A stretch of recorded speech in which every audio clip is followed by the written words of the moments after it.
Good afternoon, ladies and gentlemen, and welcome to the North Sydney Local Planning Panel. The Local Planning Panel has a very important role of dealing with matters less than $30 million in value, where there are variations to planning controls and where there are 10 or more objections. I am dealing with this via a link today, and I'm not part of the main committee for reasons of for health reasons. I'd like to say that this council recognises the local Indigenous persons and respects the rights of elders past and present. Having said that, I'd like you all to respect everyone else that's here, both on the panel and who will be presenting. When you do your address to the panel, if you are addressing, please apply those principles. And could you also please just concentrate on the issues at hand and be as brief as possible?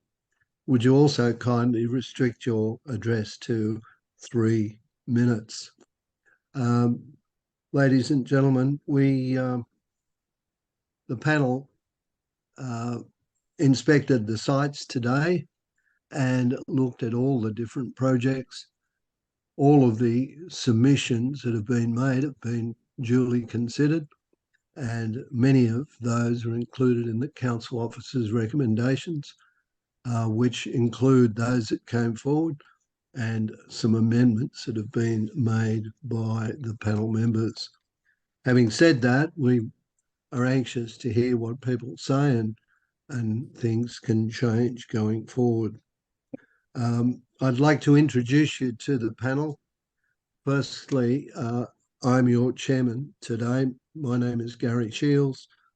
I'm a planner of some 40 odd years, having worked in local government and in private practice. I also am an urban designer and traffic engineer. For my sins, I've worked as an acting commissioner in the Land Environment Court, and I chair a number of local planning panels. Could I ask Jan to introduce yourself, please? Yes, Jan Morrell. I, like Gary, have been a planner for some 40 years, and I sit on both state and local planning panels. Thanks. I'm Helen Lockhead. I'm an architect and urban designer and landscape architect, and sit on a number of panels. My name is Meredith Trevelyan-Jones. I have qualifications in architecture and urban estate management, and I'm involved in the local precinct system, and I'm a community representative. Thank you. Thank you, panel. We have looked at the minutes of the previous meeting, and we have noticed that they've been properly endorsed by that previous chair, and that those matters have been attended to that were outstanding. Having nothing else to introduce us with, I'll move straight to item 1, if I may. Can you please take me to item 1? So registered speak, we've got Stephen Kerr from Guide and Michael Grassi Odia. Are they registered to speak? They in meeting room 2, are they? I'm here, Michael Grassi from Podia, if the group can hear me. And Stephen Kerr is here as well. Yep. Okay. Gentlemen, do we need to hear from both of you, or will one of you speak? Or both of us very, very quickly, Mr. Shields. Thank you. I might start.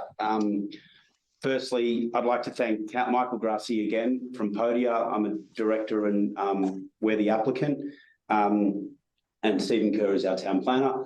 I'd like to thank council for their very thorough report. And we're very appreciative of the recommendation to support the minor variations that this application entails. We really only have one kind of concern or one aspect that we're somewhat not necessarily aligned with, and that's where we've taken some of our louvers on our facade and brought structure to pick up some of the horizontal banded elements that very much define the architectural expression of this building. The reason for that is, one, to create a structural solution, and two, to give better amenity to the apartments that sit on the inside of that balcony. Those elements are off-form concrete. They're very heavy. They require structural engineering solution. It's a very important part of the building design. And since lodging the application and getting it approved, we've obviously marched forward with detailed design with all of our consultants, and this is sort of where we've landed. The impact of that amendment really doesn't change the expression of the building from a bulk, mass and scale point of view. Our footprint does not change. There really is no impact. There's no additional GFA. It's really just a minor adjustment in the site coverage ratio, which is our understanding of why council is not supportive, although we don't really understand the full extent of why council aren't supportive. We just have obviously seen the report and seen the conditions. So we think it's a very important part of the building feature to maintain. If we're unable to get the solution that we've put forward, it's likely to revisit the design of those balcony elements, which we don't necessarily want to do. So that's all I wanted to say. We're very committed to delivering the design by MHNDU. We love the facade design. It will be a beautiful expression on that part of Neutral Bay, and that's really all I had from a holistic point of view. We're committed to getting it built. We're currently finalising our engagement with a head contractor, and we're due to be on site in January next year. So that's really all for me. But Stephen, if you wanted to sort of expand on that as well. Look, thanks, Michael. I don't think there probably is much I can say to expand on that. Can I just check? We prepared a letter which was dated the 29th of September. That it's a 2-page letter, and there were some drawings attached. Just want to check to see that the panel received a copy of that. It has been received, yes. Okay. Well, look, I won't repeat anything that's in that letter then. If you'd like to speak to it briefly, I'd invite you to do that. Okay. Well, as Michael has said, the condition C51, which concerns these sort of small slivers, I'll call them, of the balconies, it appears to be aimed at simply achieving numerical compliance with the site control provisions of the DCP. In the letter, we're asking the panel to exercise those numerical provisions flexibly, as the Act requires the consent authority to do, on the basis that the numerical variation and in fact our proposal to make that small sliver of balcony trafficable doesn't in any way prejudice the 4 objectives of that site coverage control. I've got is it okay to share screen, and I'll just show you on a typical floor plan what we're talking about? Or have you already seen it? We have seen it actually, but if you want to make a particular point, we'll look at it briefly. Okay, well, let's see how we go here. Okay, so touch wood, you can see my screen now. Yep. What we're discussing is these sections, which are inside a concrete beam that was part of the original approval, but were shown similar to these sections as being louvered. What filling that in allows is, as well as the structural benefits, it allows floor-to-ceiling glass sliding doors in this location. As you can see, they appear and function more as Juliet balconies. The principal private open space is the main balcony on the southern elevation here. And in terms of the, that's it in a fairly crude 3D render. That's sort of as currently approved. You can see the louvers there. It becomes a solid soffit in that location. And in terms of the sort of the finished appearance, this probably illustrates it best. And as Michael said, it doesn't change the external envelope of the building. It doesn't create additional gross floor area. What it does is improve the amenity of these living rooms, as well as the practicality as well. It means that you can sort of step onto that small space to clean those glass sliding doors, rather than requiring rope access to do it. An internal shot that, needless to say, will appear in a marketing brochure. But as you can see, it allows sort of this amenity to the principal living areas of the apartments. Sure. Stephen, Could you just scroll up? Could you just scroll up to that earlier image that you just flicked through? Yep, certainly. Which I think was the southern elevation. This elevation? One before that? Yeah, that one there. Yeah. That was as approved by the court, was it not? No, it was approved by the court, as we can see here. Sorry, could you just go to the previous image? Yeah. I'm talking about the southern elevation.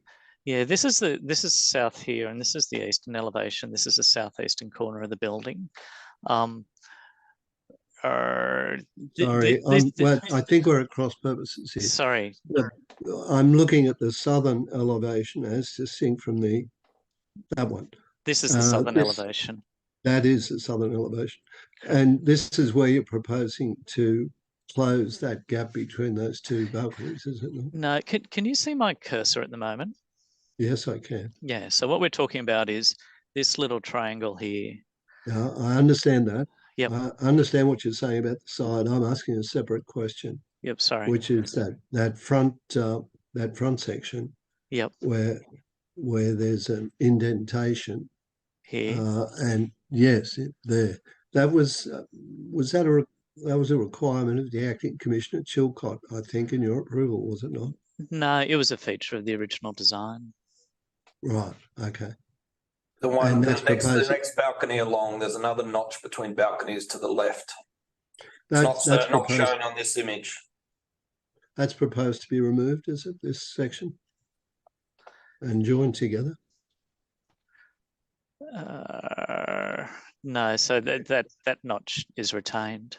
So that's the notch we just saw in that that part of the southern elevation, but there's another notch which is retained, which is similar. Is that the top floor? Sorry.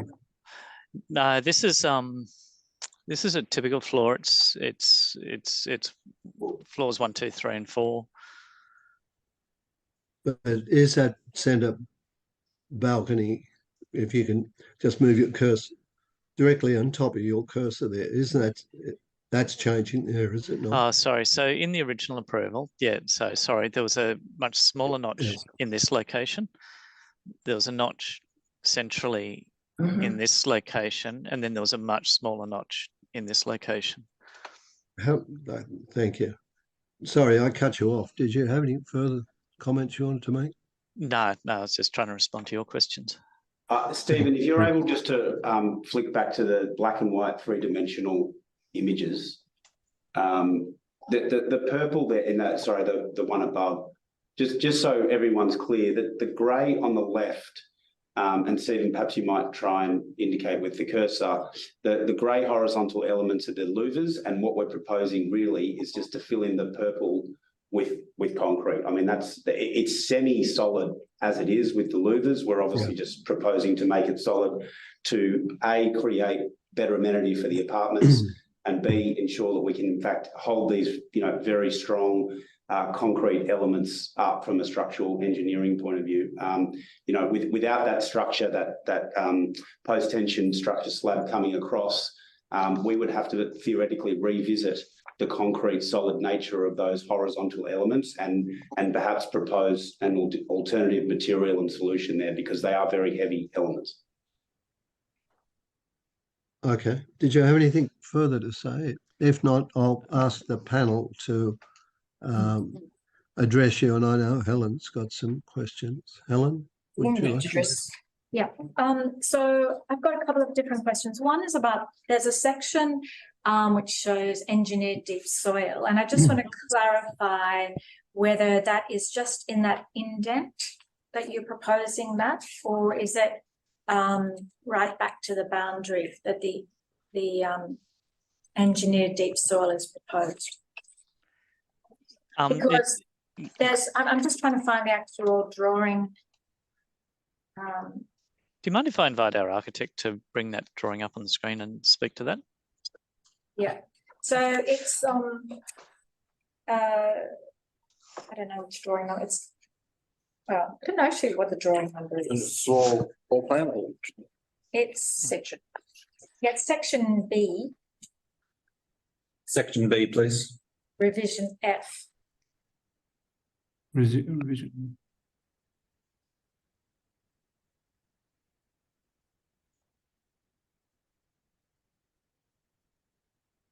That one, yeah. Okay, so, and then if I refer back to, you know, one of the basement plans, there is an indent in the basement with a, as you know, description saying engineered deep soil. But the way I look at this one, it looks like it's right up to the boundary, the engineered deep soil. So I'm just seeking clarification as to where we're talking about.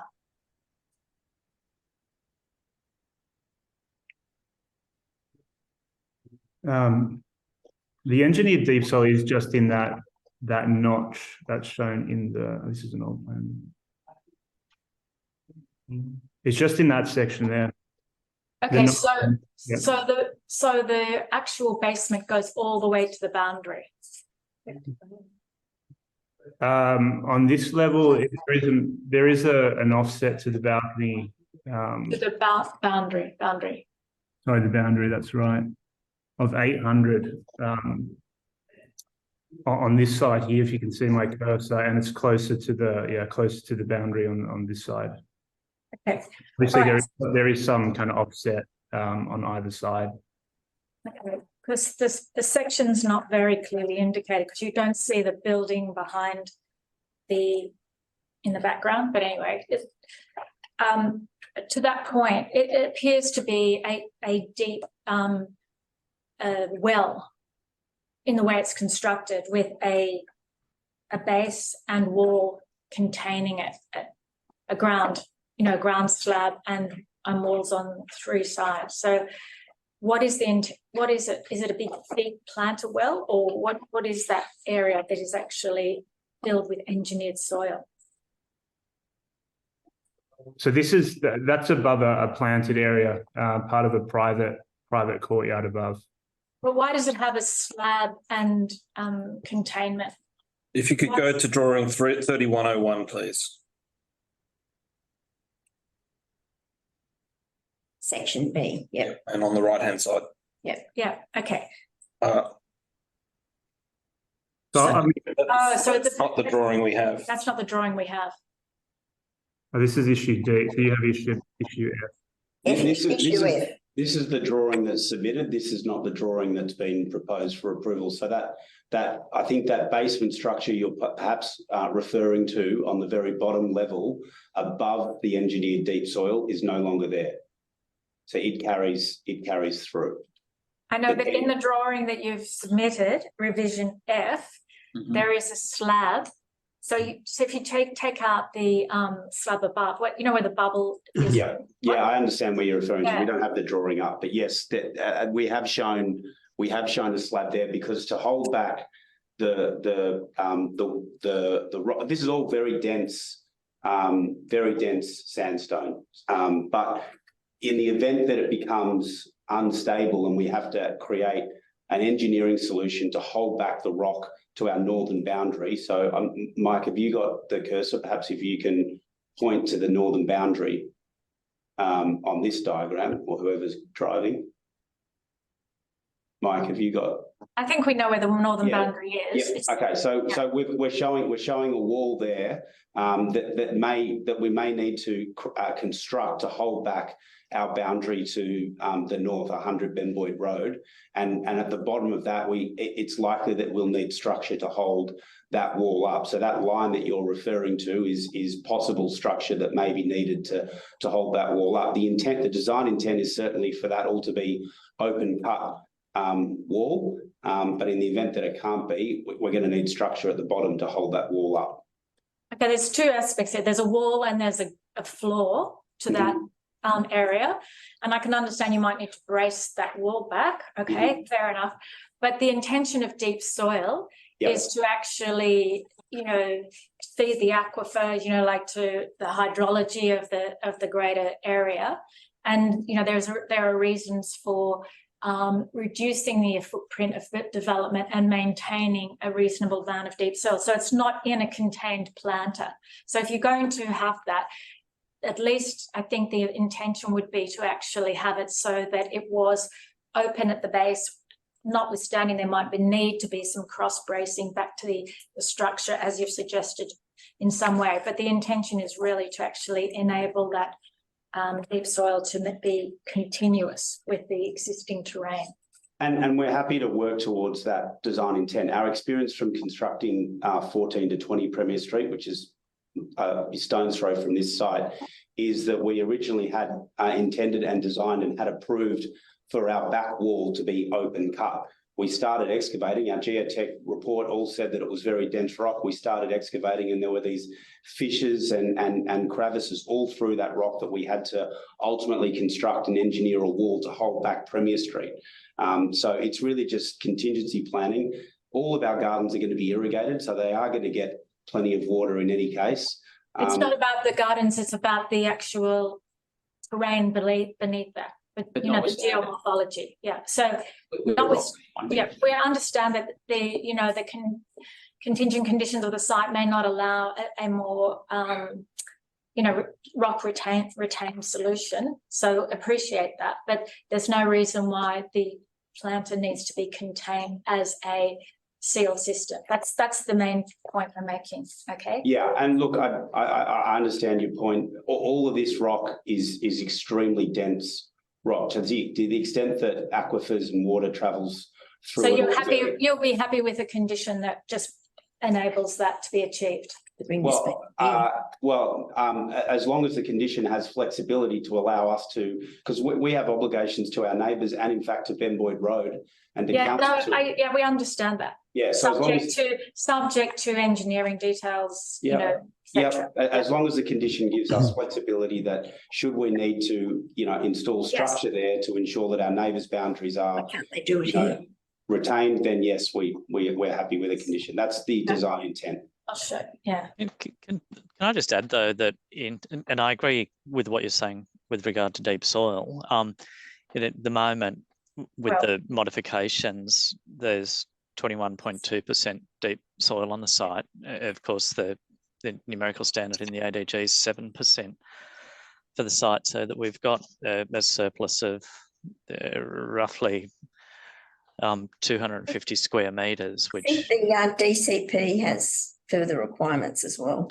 Yeah, it has a landscaping requirement, and that sort of deep engineered planter, if you like, achieves the objectives of the landscaping requirement. So, but as we noted, it's not really just about the superficial landscaping on the surface. So, I agree. I agree. So I just think we can achieve both without any onerous conditions there. Okay. The other question. Just to really, I mean, look, this is 6 metres, and currently it is very dense rock. If this is a question of the survival of these trees, we're creating enormous. No, it's about water infiltration, Mike. Yeah, and decreasing excavation. Yeah. No one. We're not excavating down to here unless we absolutely have to. And bearing in mind, either side of this tree well is basement. That's approved. We are excavating around this. That's just what the basement footprint is. We have to excavate down there. I don't know what's got to be at the bottom of that as far as structural solutions to retain boundaries. So I mean, look, we have a design intent that we want to deliver that. We want to do the right thing, but having a condition that sort of holds a gun to our head saying it has to be that way. I mean, I don't have a structural engineer on the call to give me advice, so I am a little bit concerned about where that condition might take us without having the opportunity to review it. Michael, I think the issue is with your drawing, not so much the intent of what you want to do. Your drawing indicates work's there. Yeah, well, right. either side of this well, I mean, if you look at it in plan, there are works down in that location. If you look at the basement in plan, there are works either side of that that are approved currently. I mean, we Helen, do you have any other? Helen, do you have any other questions? Yeah. The other question is with regard to the articulation of the street elevation in particular. The balconies as approved, actually, it's quite a large facade to the street, and the articulation as approved provided more modulation along that primary street elevation, which has now been increased, and that we would be of a mind to sort of condition it so that you brought back the sort of the intermediary or some more articulation, acknowledging that there is a single apartment in that middle section, and so it doesn't have to be exactly the same as what was proposed in the previous one, if that didn't suit the planning layout of the new apartment. But it was really trying to maintain that degree of modularity from the street presentation. Michael, I might ask you to comment, but one of the reasons that's driving the change to the facade is to offer some product diversity through the scheme. So on the lower levels, we have 4 apartments per level, including 2-bedroom product, which was a request of council. On some of the upper floors, we have larger, almost house-like proportioned apartments for certain people that want a larger format of living. But on the lower levels, we have 4 apartments, and to try and rationalise the facade articulation across those different types, where we've got breaks in these balconies, is quite a challenge geometrically. So the design solution, from our perspective, is a more elegant response to that, and it sort of tries to modulate the different product types through the building. But Michael, if you might comment on that as well from a design perspective. Yeah, that's right, Mike. I think you captured it mostly. It was just about articulating that new plan breakup. Also, when we were developing the scheme and working through making sure all these things were compliant with ADG, given the kind of extent of the base of the balconies, we were finding that with the previous scheme, the deeper balconies, it was a struggle to get those to work structurally, and then also maintain the ADG compliance there on the narrower components of them. So in terms of the articulation, we're quite happy with the breakup, the more equal breakup that we have here, and we feel like it does work quite well, both to Ben Boyd Road and around the corner. And we feel like the articulation is quite strong. So integrating that different product in the middle, I think this was a successful way to do it, and continue that rhythm the whole way up and down the building, as opposed to having a different balcony scheme for the lower levels and a more consolidated one for the upper levels, which we thought would kind of disturb the elegance of the curves. Well, we also have in the approved scheme, there were sort of 3 minor notches. What we've sort of reverted to is a more elegant, stronger 2 notches, and it is a very elegant design. And we have taken cues from the Opera House and the curves of the Opera House, which obviously sit on the harbour, and that this building will get the benefit of some views from. So we feel that this design is very elegant. It's more resolved than the court approved design. We've had more time to consider it and really understand how this building works. And we feel it is a very elegant, more refined design. I mean, that invariably what happens, we get it approved, we then get into a detailed design process, we understand how the buildings works and what's not working, and what wasn't working in the approved design was the rationalisation. I think the panel understands the process. Yeah, so it would be an enormous mistake to in our view. You don't need to patronise us. Thank you. Helen, do you have any other questions? If not, no. I do think though the lower levels could be articulated differently and actually add more interest to the building. Yeah. Jan, did you have any questions? No, I just would like the architect to respond to Helen in terms of the lower levels that do have the smaller units retaining what was in the original, and then for is it the upper two? We did. We did explore a number of different options when we were going through the redesign with the consolidated central plan. The problem was with the 4 indentations. We did try to keep that, but it did have significant impacts on the amenity of the balconies. So we tried to find a good way of continuing. I'm talking about on the ones where you've retained the 2 apartments in the central bay. So exactly. We've already moved on from the original proposal. We're now saying, okay, you've got different ones on the lower levels and bigger ones on the upper levels. So what about the lower levels, maintaining that articulation on at least the lower levels, and it would still add more modulation to that facade and add some interest. Do you have drawing 2004? Yeah, go to the next level down. And if you go to the ground floor, you can that see one, where for example, the current design provides for the emphasis there to that entry. Yeah, and then the ground level where you've got the sort of articulation at the entrance as well would be reinforced by that. I guess we were trying to maintain the original design, which was to have this, continuous curved form over all 4 or 5 levels, rather than changing the breakup of the curves as we went up. That was we thought the strength of the scheme. So we just wanted to try and maintain that intent, and instead just shift the indentation. So it wasn't radically different from the original. We did explore an option where we had a different kind of breakup for those lower levels with different indentation locations, but we found that because of the way they were aligned up and down the building, it just didn't fit well. It didn't wasn't very looked kind of like a mistake almost, and wasn't as elegant, we didn't think. We did explore it though.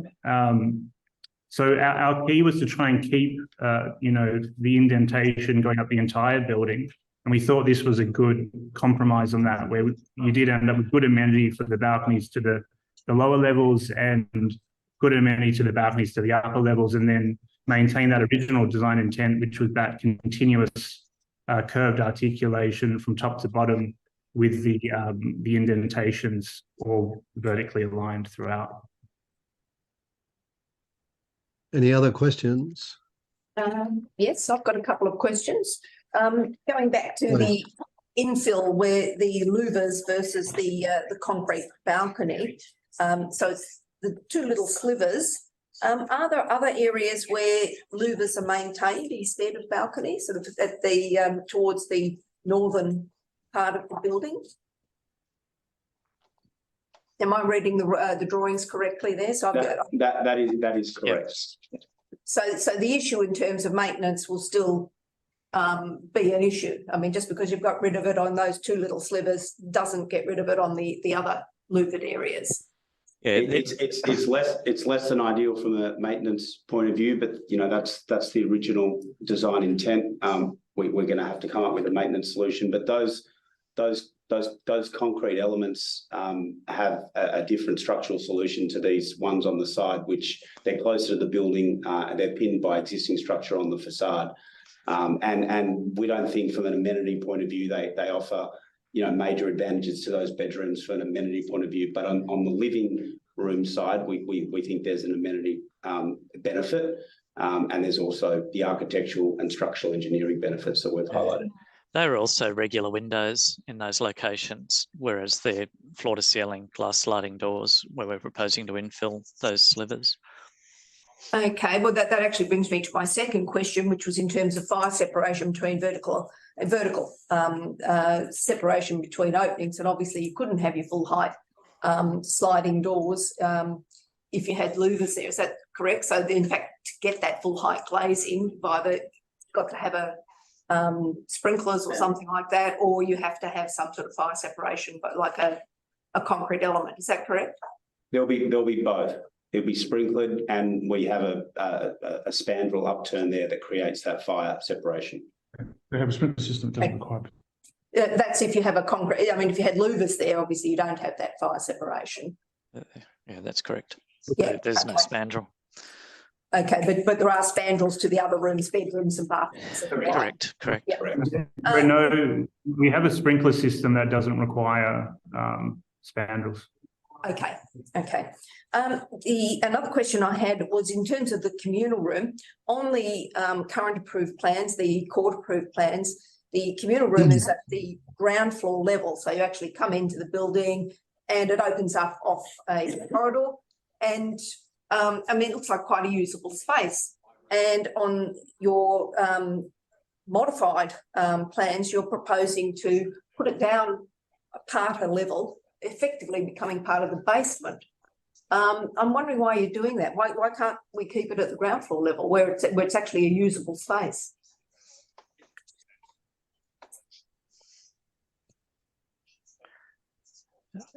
Mike, do you just want to comment on the levels and the structural? Just going to the section here. One of the reasons it's coming off the lower levels there is just to do with headroom and clearance due to the transfer level there. So we did need to position it where it is to get appropriate headroom to that room. So you hadn't worked that out before with the previous set of plans, is that right? It was never possible?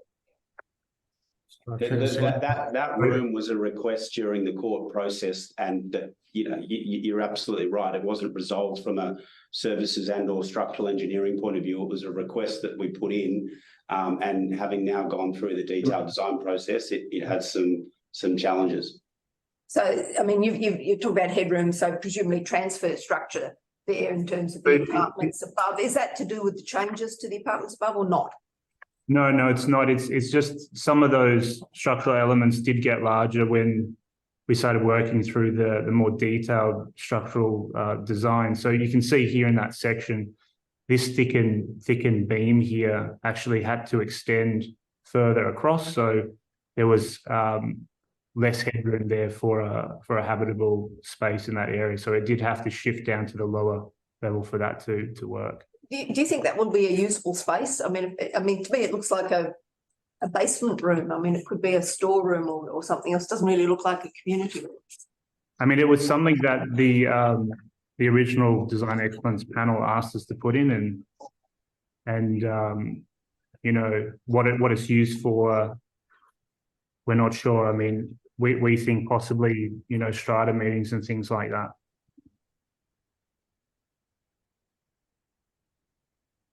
Any other questions? We could do windows to the entry of it into the lobby as well to get more looking down into it. Yeah. But the other question I had was because you've changed the sizes and mix of the apartments, and I'm presuming that's to do with your assessment of the market. And is that because you hadn't looked at the market previously, or the market's changed dramatically in the last few months? Look, again, it's an evolution. These things take years to come together, and yes, some market conditions do change, and we also get direct feedback. The changes are a result of in part market conditions, in part design development, structural engineering. We feel that we've got a good mix of product here now to cater to a variety of users of this building. That's all. Thanks. No other questions? No. If not, thank you, gentlemen, for your presentation. The panel will consider your comments in light of the recommendation and all the reports that are before us to make a determination at the end of this session. The results of the panel's decision will be on the website in a couple of days' time. So thank you. Thank you very much. Thank you. Can I move on to item 2? And do we have item 2 and item 3? I believe we don't have anyone addressing us on those 2 items. Correct. Do we have any discussion on those 2 items in light of our earlier discussion and briefing? Not here. No. No, if not, then can we just put those aside until the end of the meeting and make our determination and move on to item 4? Do we have anyone addressing us on item 4, which is 3 to 5 Morton Street, Wollstonecraft? Yep, we have Paul Buljevic, Director of P&D Architects, the applicant. Mr. Bolchevik. Mr. Bolchevik, welcome. Would you like to address the panel for 3 minutes and tell us your pearls of wisdom that you have? I would do. Good afternoon, panel and chair, Mr. Shields. I'll just give a brief summary as to what was submitted, as well as what some of the amendments were in response to the Design Excellence panel and some of Council's feedback during the DA advocacy period. We originally lodged for 29 apartments. The original scheme complied with site coverage. There was a very minor height breach, which was the lift overrun. It didn't cause any additional impact to any neighbours. Contextually, it was quite centrally located. The setbacks were in response to ADG, the existing neighbourhood and the streetscape setting. There was a more recessive upper level, which essentially reflects the building height plane condition as projected from the site boundaries. In terms of landscaping, there's a total of 38 trees on the site, which is an increase from the existing 26 in terms of canopy cover. Some of the amendments made during the course were the retention of tree number 9, which is quite a substantial size camphor laurel towards the north western part of the site. And some of those adjustments were around the TPZ encroachment and working closely with our arborists to ensure they could be retained. So retaining some of the natural topography and levels was a key aspect of some of the changes that were made as a result of some of that feedback. Some new trees were added to the street frontage in consultation with Council's engineer. Quite a bit of reduction in excavation, again, looking to maintain existing ground conditions primarily along that northern boundary interface with a more organic sort of landscape approach. And the landscape architect worked closer to create a suitable plant species of a more native nature in that pocket. Some minor modifications in terms of waste management. There was a referral there where the bin holding area was increased. There was a separate bulky waste storage area, which was also added. The density came down to 28 apartments, and there was also a change in the mix to include 3 additional apartments. That total number density came down as a result of some subterranean component of an apartment. So resulted in the removal of that, as well as a connection to natural light and ventilation to a lobby, which affected some of the mix, and it increased the proportion or introduced some 1-bedroom units as part of the proposal. Solar access, the scheme now exceeds ADG, and we're at 79% receiving 2 hours of solar access to both private open space and living areas. The improved layout and solar access for those apartments at the lower ground level have obviously improved as a result of the deletion of an apartment, but also reorganisation of some of the internal layouts to improve the living room locations. Excavation topography would mention the deletion of unit G006, maintaining natural ground conditions. Internally, one of the key changes was the entry experience. So there's a clear line of sight to the re-landscaped courtyard, which also promotes a linear approach to natural light and ventilation to the lobby. So there's a dual orientation for that, which works quite well in breaking the built form. There's also an improved arrangement in terms of the experience of connecting the 2 lobbies. So the site condition, the steps across the site in terms of the response with the architectural solution. So there's a core that works off half levels, and introduction of a supplementary stair to connect those levels was included as part of the amendments. There was a suggestion by the Excellence panel to include an enclosed area on the communal rooftop, and that slightly breaches the height, but it was seen as contributing to the amenity of the occupant. So that was included as part of the amendments, and yet just forms part of that slight non-compliance, being that enclosed area and the lift overrun. The architectural expression and materiality has remained relatively consistent, which is made up of a 3-story approach of brickwork, commensurate to the character of the area. There's a pigmented or form concrete solution, which again is in those natural hues and colours, and a lightened sense of detailing as we approach the upper level.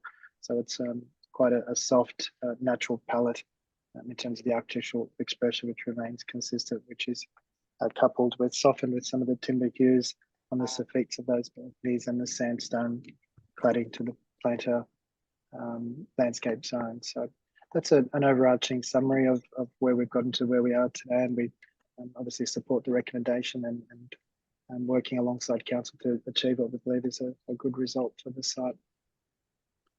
Thank you, Paul. I'll just see if the panel's got any questions. Panel, do you have any questions of the architect? I do. Meredith, is it? Yes, that's right. Thank you. I'm looking at the floor-to-floor heights that you've got, and wondering if you're comfortable in terms of achieving those for the top 2 floors, where you've got a setback and obviously terrace above habitable space, which will need to be insulated, and in case of the roof. So if I'm reading the drawings correctly, and do correct me if I'm wrong, you've got the ADG 3.1 for the ground and first floor as the floor-to-floor, and then 3.2 and 3.2. That's correct, yes. So we've obviously included an additional floor-to-floor on that transfer level to accommodate for the downturn, obviously in the terrace there, and the acoustics that are required as part of that solution. So in our experience, 3200 has enabled us to achieve the 27 clear to the living spaces. Right, so you're not going to be coming back to us with a request with a section 4.55 asking for an increase in height or anything? Absolutely not. That's not the intent. Good. Another question I had, part of the facade depends on greenery, and some of that is obviously accessible from common property areas, lobbies, but some of it is accessible only from private spaces, whether it's bedrooms or dining rooms or whatever. How do you, or how does the developer imagine that greenery is going to be maintained over time in terms of maintaining the look of the building? It's a good question that comes up quite a bit, and we tend to deal with those with bylaws as part of the strata setup, and so there's a management plan in place because we can't rely on one occupant having the same landscape capabilities in terms of irrigation as another. So there'll be a management plan where those areas can be accessed externally from the building to ensure that they're appropriately maintained by the strata body. So they'll be maintained from outside by the strata body? Yeah, unless there's a bylaw, obviously they can be arranged to provide access to those apartments. But that will be part of the future management plan. But we tend not to rely on individual owners to maintain those garden beds, because obviously the maintenance schedule can differ from one owner to another. Yep, I would agree with that. So you wouldn't object to a condition that addresses that issue? Not at all, yeah. Okay. Any other questions of the panel? Yeah, I had a question about the use of the rooftop communal area, which may be a popular amenity for the owners of or the occupants of the building. But because it is quite large and the outdoor area is also quite large, it could actually attract quite large events or gatherings. And so would you be okay with a condition with regard to in the management plan in terms of hours of operation to maintain the quiet enjoyment of neighbours, no later than at certain hours on weekends? Absolutely. Yeah, absolutely. I think that would be to the benefit of the residents. To be honest, it was intended to be a more passive sort of space. So yeah, absolutely would accept a condition in that regard. Okay, thank you. Thank you. Other questions?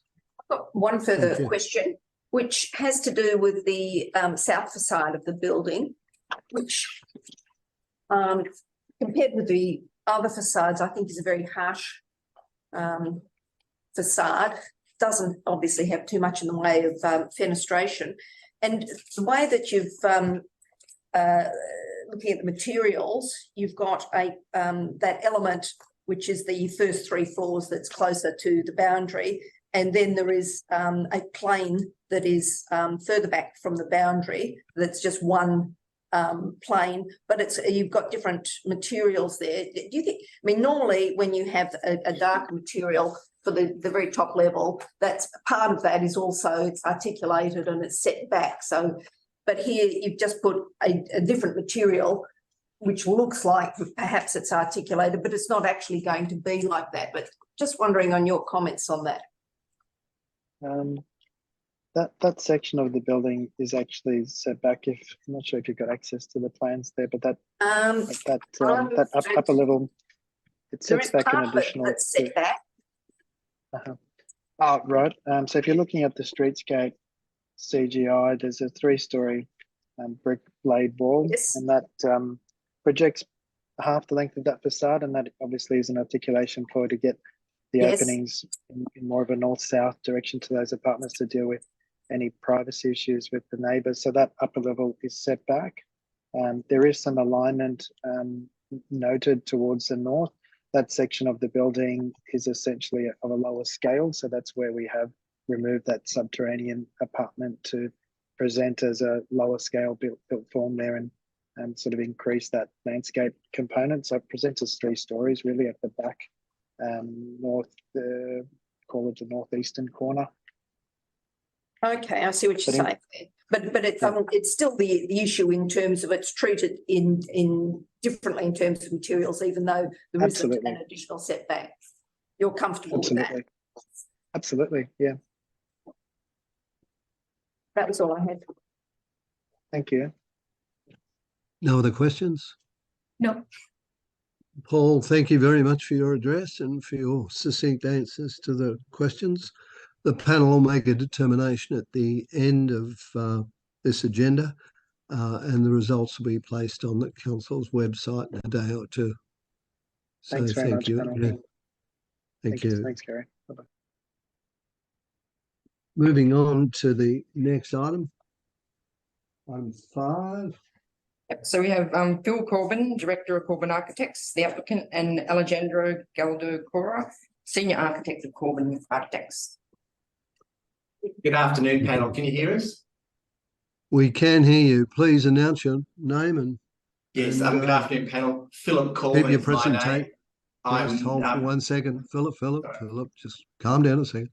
Just please announce your name and keep your address to about 3 minutes if you can. Thank you, sir. Thank you very much indeed. Thank you, panel, for the opportunity to address you this afternoon. Alejandro, the project architect, is with me. Also is Mr. James Garner, who's our client from John Fletcher Properties. The report before you is recommending approval, and we've had a very constructive and fruitful negotiation with Robin C., who was the original planner on this DA, and that report is recommending approval, and we're in support of it. The only one minor item which we raised in a letter which we forwarded on the 30th of September was in relationship to the wording of the construction certificate. Do I take it you've all seen that letter? Yes. Yeah. Yes. So specifically, what's happened over the last 4 months whilst the application's been in council is our client has requested that we basically stagger the issue of the construction certificates and have a forward contract for the demolition and excavation. Now, the way that the 13 of the conditions are written, it says that we have to basically satisfy all the conditions for the construction certificate. And we'd like the wording changed so that it basically says, rather than say any construction certificate, it just says for the relevant construction certificate. And I hope that's not too difficult to sort of understand in principle. Oh, separate ones. Yeah, that's what I meant. Yeah. Yeah. Can I just make one comment there? Of course. I believe that this does create problem in terms of compliance, and rather than just the relevant construction certificate, if you could identify the categories. For example, you've just identified the first, which is demolition and excavation, so that we actually then put in demolition and excavation, CC, another stage, and then the stages that you're actually seeking the construction certificate. Well, Ms. Rell, the 13 conditions which we've identified are the ones that specifically relate to that separation of the two construction certificates. All right. Yeah. Okay, so we rather than saying relevant construction certificate, the first one will be the demolition and excavation CC, and then the CC for the remainder of works. Yes, so long as it specifically relates to those 13 particular conditions. They're the ones where the word any is there, and we've been seeking that to be changed to the relevant. But if you can alter that around and just have it to the ones that relate to, yes, the demolition and excavation. That's we're happy with that scenario, yes. It just seems that compliance people are having some difficulties when they just use the word relevant. Yeah, I mean, that request, Ms. Muriel, just came from our certifier, so we're just sort of following what he was potentially satisfied with. But so long as you understand the intent of what we're seeking, we'd be most appreciative if that can be changed. Yeah, okay, thanks. That's the major issue. There's only one other really minor issue which we just picked up in the last day post preparing this letter, and it related to condition C47, which requests that the solar panels on the roof are laid flat. From a maintenance and from an efficiency point of view, these are far better if they have an inclination of about 10 degrees.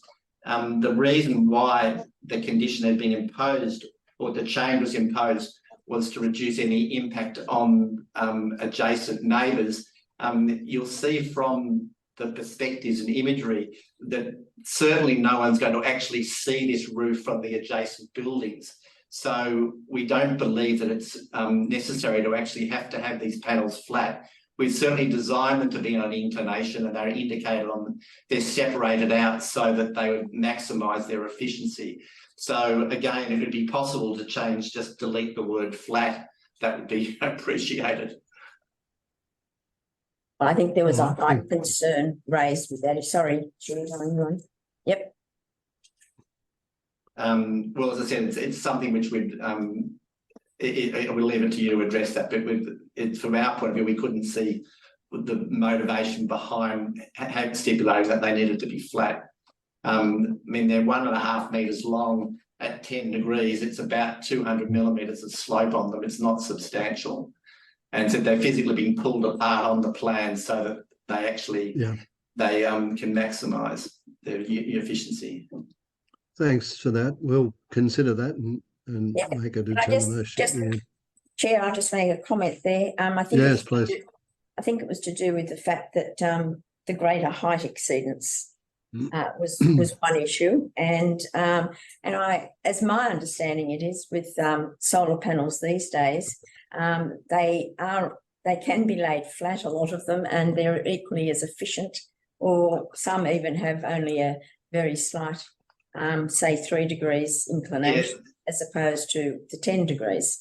So, the advice we were given was that the minimum grade should be 7 degrees. Yes, we've indicated that 10. It's predominantly just so that they actually are self-cleaning. So in other words, when it rains, it does shed the dirt that might collect on them. So we'd be happy to have them at 7 degrees. That would be the recommendation of the provider of them. You know, I said that. Thank you. Any other questions of these gentlemen? Yeah. Well, we're just curious to understand the change in the unit mix. A panel, as it probably was first of all, just detailing that we actually have a new client on this project. The project was sold with the DA. Ms. Sagana, who's with me today, can respond to that, but we provided a letter both from Ingham Planning, from CBRE, and also from ourselves and from Fletcher Properties, just saying that there's been a substantial change in the demand, and there's a much higher request for for larger units than there are for the smaller one bedders. I don't know if James would like to just respond to that any further. Yeah, thanks, Phil. So James Garner, John Fletcher Properties. The original DA was undertaken in 2021. Obviously, the market has shifted a lot. The previous vendor couldn't actually complete the construction and didn't want to do anything. So we purchased the company off them and then looked to amend the DA to change the unit mix accordingly. I sent through some data analysis, which actually shows there's an undersupply of 4-bedroom apartments within the area, which is why we thought to amend the unit mix accordingly. Panel? Yep. Does that address your question? Yeah, I was just curious, yes. Yes. I mean, when you say there's a shortage of apartments for 4 bedrooms, is there a market for apartments with 4 bedrooms? That seems... There is a great demand for them, yes. Yeah, I mean, it's predominantly the main for the 4-bedroom is the top penthouse unit, which takes up the entire top floor. But there is most certainly a high demand. I mean, our experience at the moment on numerous projects is that there's a high demand of empty nesters looking for larger units, as opposed to a much more diminished demand for smaller 1-bedroom units. I was hoping it may be to house a family. Well, you'd like to think it may house a family, but it's the demand tends to be empty nesters. So Well, I had a question. Not a Greek family. Not a Greek family with 3 or 4 generations. yes, well, you never know. It's I had a question. question for the architect in relation to height. So the original DA was based on floor-to-floor heights, which obviously you've come back with now and said were not achievable. And but the original DA was already a metre over the height limit, and now we're half a floor above the height limit. When you were coming back with a request to modify the design, did you think in terms of, because of the increased height, that you might articulate the top of the building to perhaps ameliorate a bit the additional height, the effect of that additional height? Oh, look, we had stepped the upper floor back on the northern elevation, which had been requested by the planning staff. I think it's relevant to just look at the actual exceedance predominantly occurs in the northwestern corner on Langley Avenue. On the main presentation to Parraween Street and McPherson Street, the building is virtually compliant. There's only a very, very minor exceedance. There are some montages and blanket drawings in the DA submission which verify what that exceedance is. I don't worry too much. Yeah. So look, the history of this was the original application went to the Design Excellence Panel, who actually endorsed the idea of us raising the building height originally, because we moved the entrance from Langley Avenue to McPherson Street, and they were quite supportive of the fact of that exceedance. It is fair to say that what's happened is, once we've actually undertaken the detailed design, the floor to floor has had to increase by virtue that the primary floor slabs have increased in thickness, and also the request of our client to put a full drop ceiling in so that we can put appropriate downlights. I don't know if you can see that on that drawing at the moment on the shared screen. Yeah. Yeah, and you can see the left-hand image is the development from McPherson Street, and you can see that the exceedance on that side is actually quite small, whereas the Langley Avenue elevation is the one where that exceedance is increased, and that's because the site falls away on that side of the site where it backs onto the lane. And as I said, it's not a street, it's a side lane, not the primary street presentation of the building. And how much higher is that? Well, we've increased the building by it's 640 millimetres. Okay. So it was under on McPherson Street, and it was just over on Langley Avenue. And so in this situation, we've just it just made a more generous floor to floor ceiling height and gave us breathing space in order to have a decent drop ceiling where we could then recess lights and provide amenities, provide services in.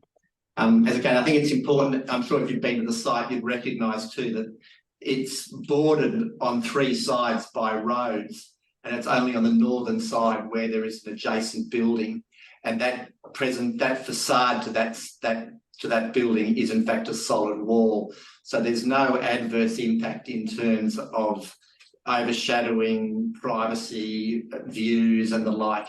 And hence Mr. C from Council supported this increase in height in his report. Thanks. Any other questions? I think the panel, when we were there, we actually felt, since you're across the road, across Parraween Street from the B4 zone, that in some ways it was appropriate to have a little bit of extra height on that. Yes, I think that's a good point to make as well. Yes, thank you for that. All right, no other questions? No. If not, gentlemen, thank you for your address.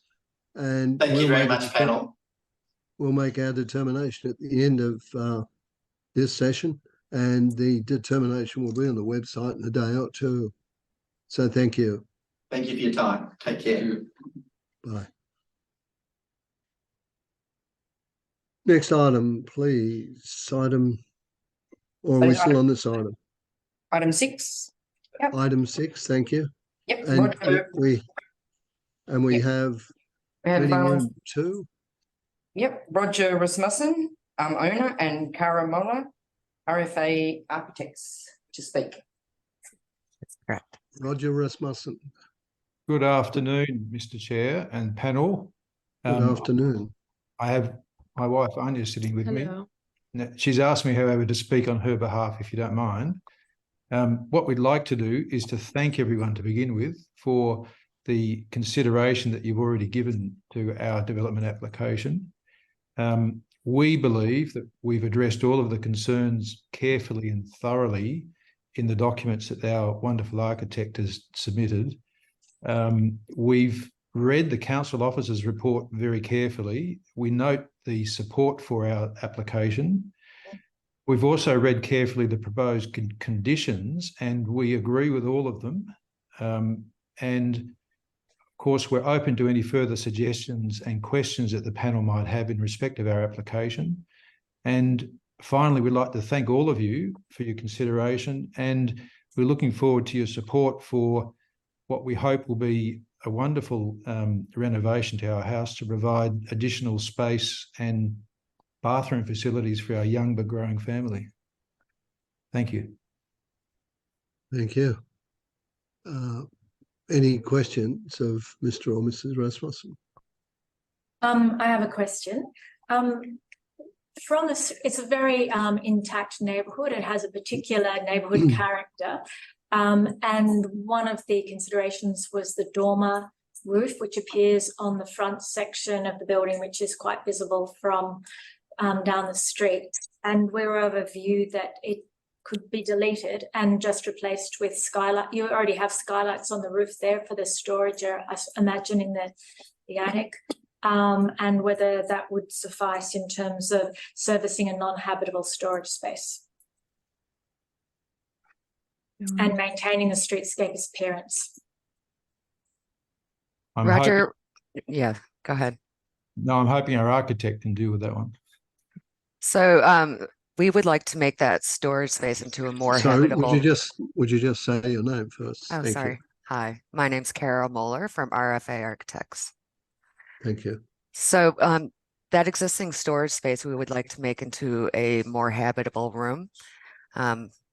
Anya, one of the owners, is a photographer, and she has a lot of photography gear and big lights, and she would like to make that space a more usable space for her artwork. I don't think it's compliant in terms of BCA as a habitable space. Well, it would be more of a habitable space for her gear, her lights and her photography gear. But yeah, you're 100% right. So the concern is that it would become a de facto habitable space, which wouldn't meet any of the planning, the building code requirements. So inadvertently, you're building in a substandard space. So either it sort of is designed to the standards and becomes a habitable space, and floor area is taken into account, or it's a storage space and it doesn't have to have the same degree of rigor in terms of its amenity and ventilation and light. Well, we were hoping that we could get some larger big lights in there, and some, we have the pitch at a certain degree, so we can get a certain amount of habitable space.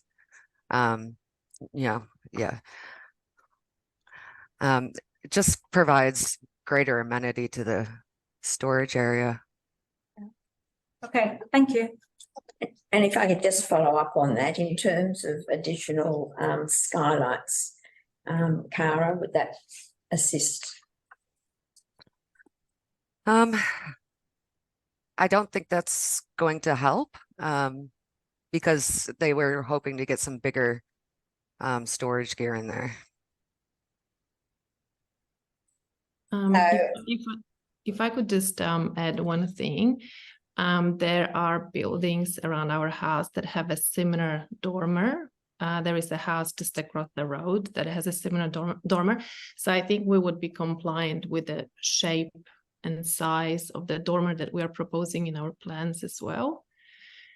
It also, as Cara mentioned, it would just give us a little bit more space for our things, and especially for my work would be very, very useful to have that. Well, as you're aware, there was already a proposed condition that be changed, that dormer, to comply with council's heritage requirements.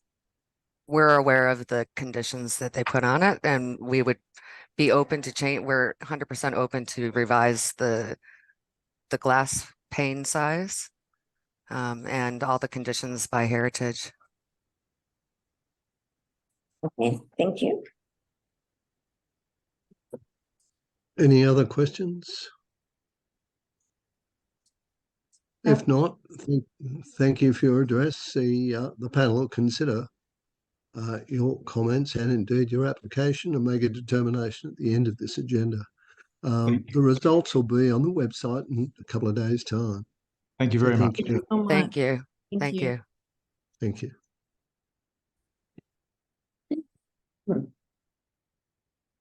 Last item. Yes, we don't have any speakers.